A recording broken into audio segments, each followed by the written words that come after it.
How wonderful that some of you already got to visit a mosque. You're very fortunate here in Atlanta because you have many mosques, many opportunities to reach out to our Muslim brothers and sisters.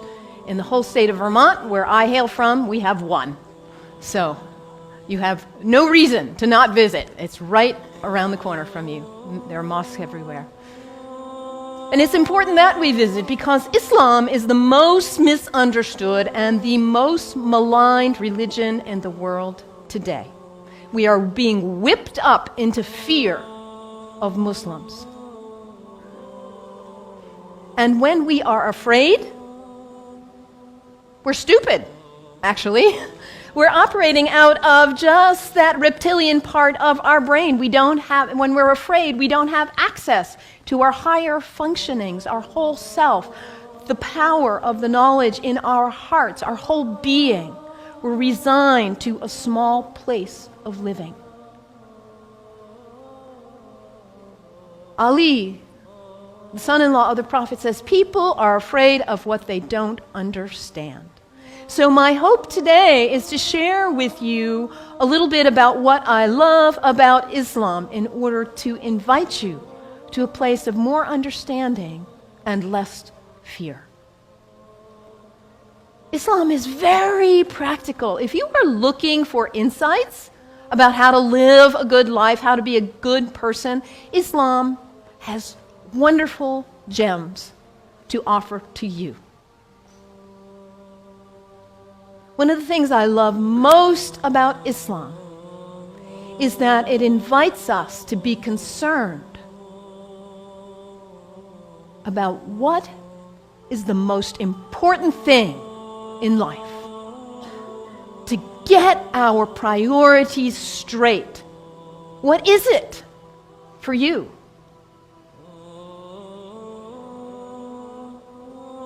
Stuff? Money? Power? Prestige? Family? Kindness? Service? Love? Art? Compassion? What is it for you? If you get nothing else out of today, take that one question and live into it. And if you don't know the answer yet, find out. What is it for you? What's most important? In Islam, the answer is very clear. La ilaha illallah, Muhammadan Rasulullah. There is nothing but the source. God, the one. How did you say it, Anthony? That love which is greater than we can know. That's what matters. And Muhammad is his prophet, is the prophet of love. La ilaha illallah, Muhammadan Rasulullah. And the thing about us humans, when we get that clarity, we know what's important. What do we do with that? We forget. That's who we are. We humans, we are the great forgetters. How many of you made a New Year's resolution back on January 1st? How are you doing with it now? Let's be honest. How were you doing January 7th? We get this high resolve and this clarity, and then we get caught up in all the distractions, all the things pulling our attention here and there, and we forget. That poet, Mary Oliver, says, what is it you plan to do with your one wild and precious life? What is it? In order to not waste our life, we need to regularly hit that reset button, come on back to center, to our heart, to what we know is really why we are here, what we know is really important. Regularly throughout the day, to stop and come back and say, let me check in and remember what matters so I don't waste my day or my week or my month or my life. And for Muslims, this is prayer, salat. It is the second pillar of Islam. The first pillar, la ilaha illallah, to know what matters. And the second pillar is to hit that reset button in order to regularly come back to center and remember what really matters.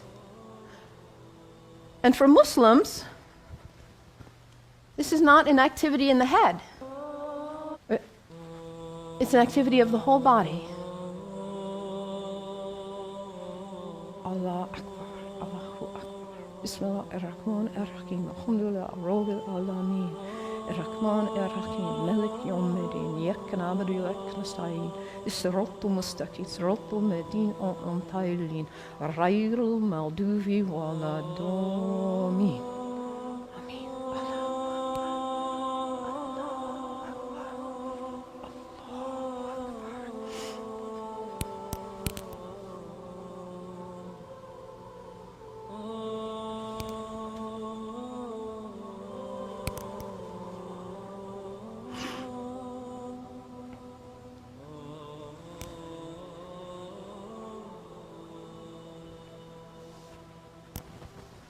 Can you imagine how limber you'd be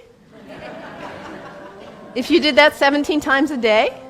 And it's done in the direction of Mecca, northeast, more or less. To hit that reset button in order to come back, to hear that voice still and small like we just sang about, to come back to what matters. So practical, I love that, the second pillar of Islam.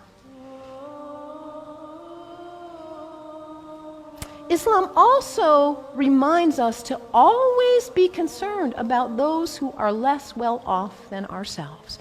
Over and over in the Quran it says, be concerned about the widows and orphans. Be generous.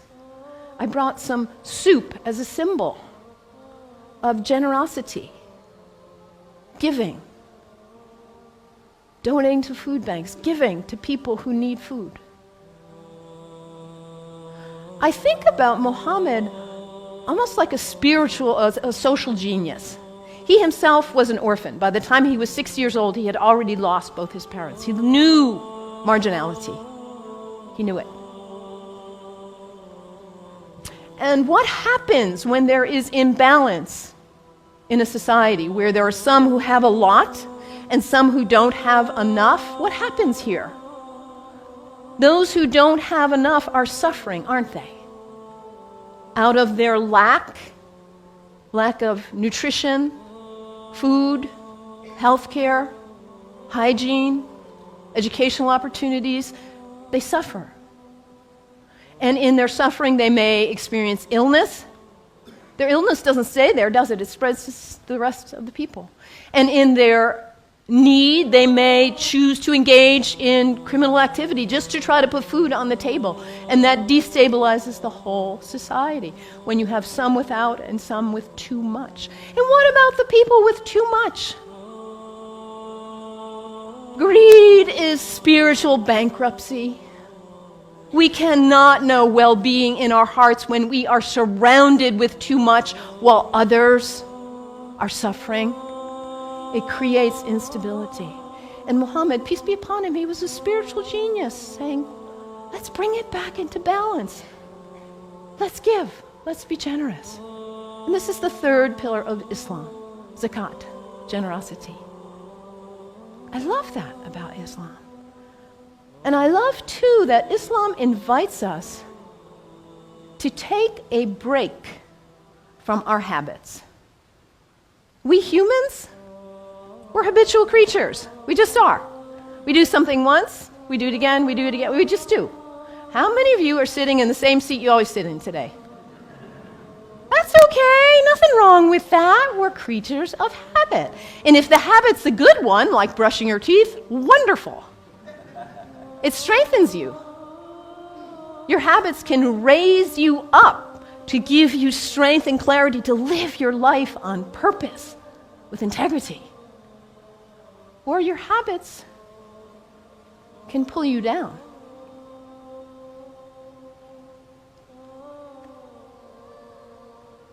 To take a break from your habits, because what happens when you try to take a break from your habit, when you try to stop reaching for whatever it is and you cannot?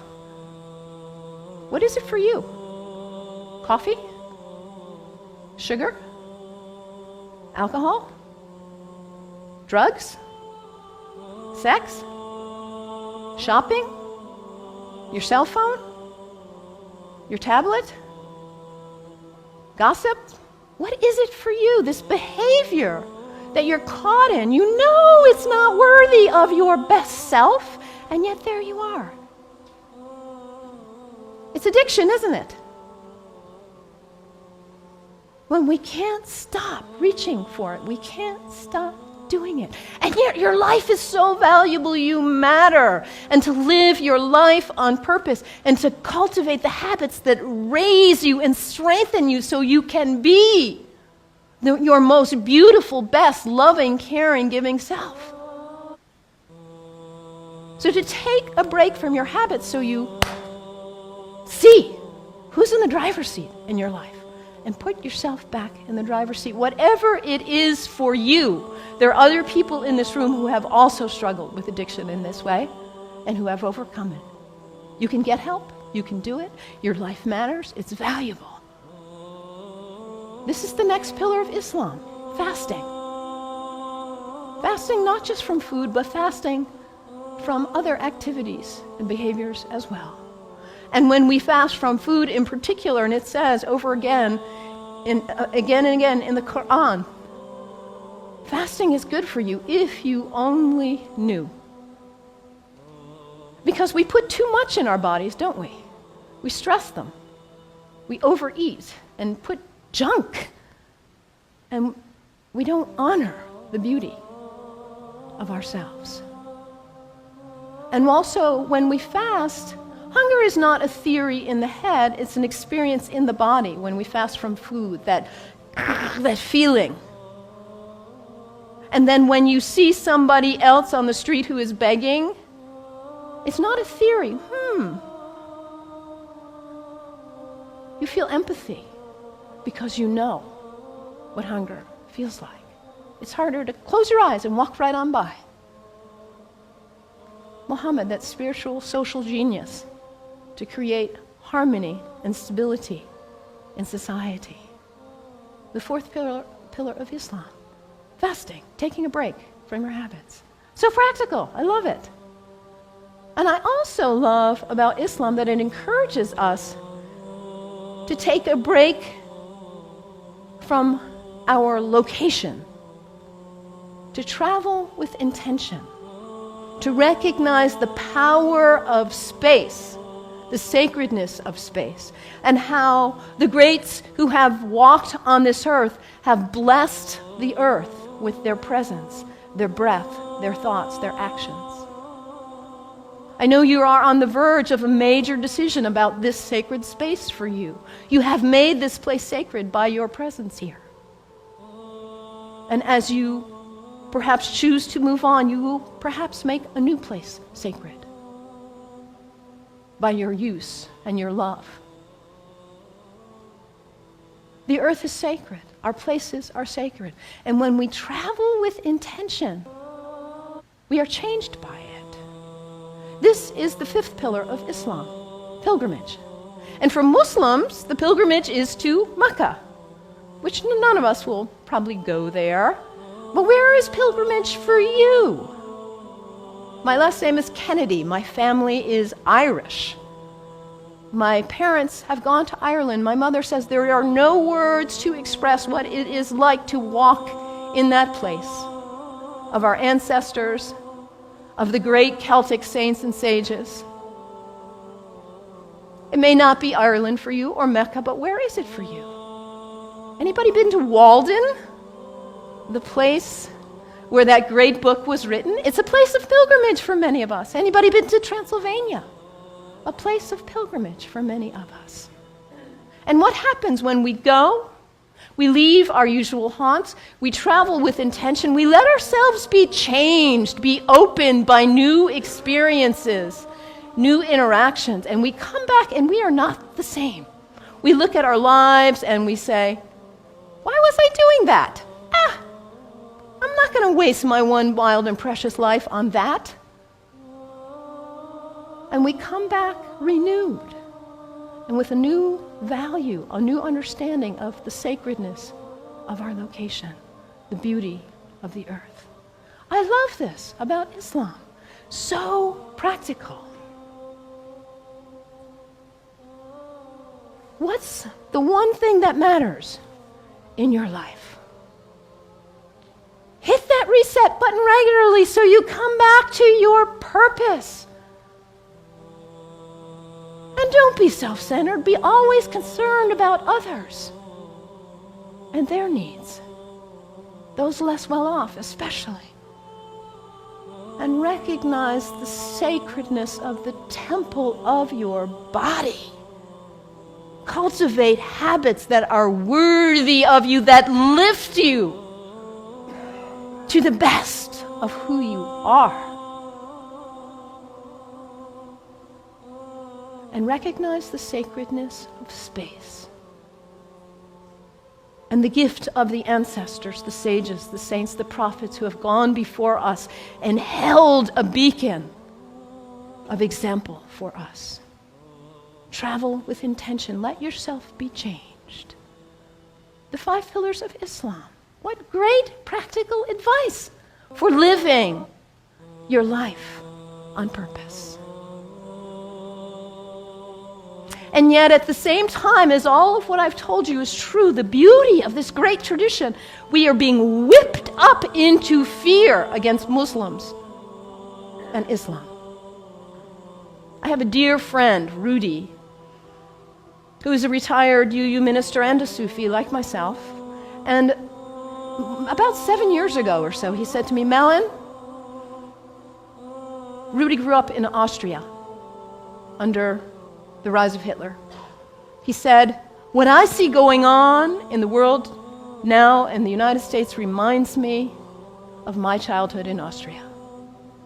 And in that time, it was the Jews who were being maligned, and now it's the Muslims.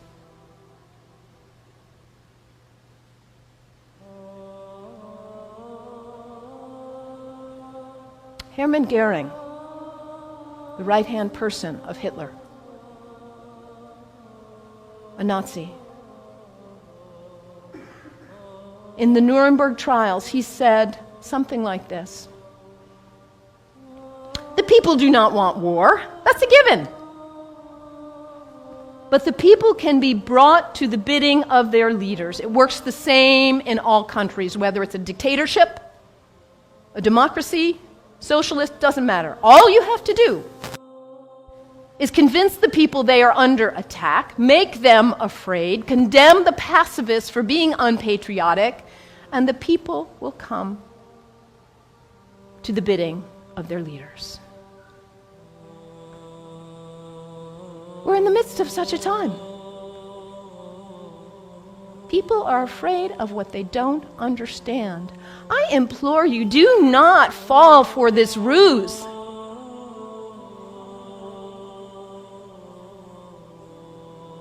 Because, as I said earlier, when we are afraid, we are stupid. We are relegated to a very small part of our mind. People who advocate violence are dangerous, whoever they are. Within Islam, guess what percent of Muslims, this is based on a Gallup study worldwide of Muslims, guess what percent of Muslims think violence is the way to go, is an appropriate response to what's going on? Less than 1%. This is really accurate social science research. And this less than 1% of Muslims who advocate violence are getting 75% of the media coverage. This less than 1%, yes, they are dangerous. The fringe in any religion is dangerous, whether they are Christians or Jews or Sikhs, whoever. Folks who feel compelled to use violence. This minority in any religion is dangerous. When we hear about Christians, we know not to equate the minority who would bomb an abortion clinic with all of Christians. The same is true with Islam. This Less than 1% who would advocate violence, they do not speak for Islam. The people who speak for Islam are the people who are most concerned about living life on purpose. Not wasting your wild, precious life, but hitting that reset button, coming back to center. Being concerned about justice and everyone's needs. The true Muslims are the people who recognize the temple of the Holy Spirit, which is our body, and cultivate life and living and habits that are beautiful and worthy. The true Muslims are the people who respect the earth and the prophets from all traditions. So I implore you, you've got Muslim neighbors all around, go visit, make friends. Do not let yourself fall into this trap of being afraid of what you do not know. And take the example from the great tradition of Islam and live your one wild and precious life on purpose. May it be so. May it be so. Blessed be. Amen.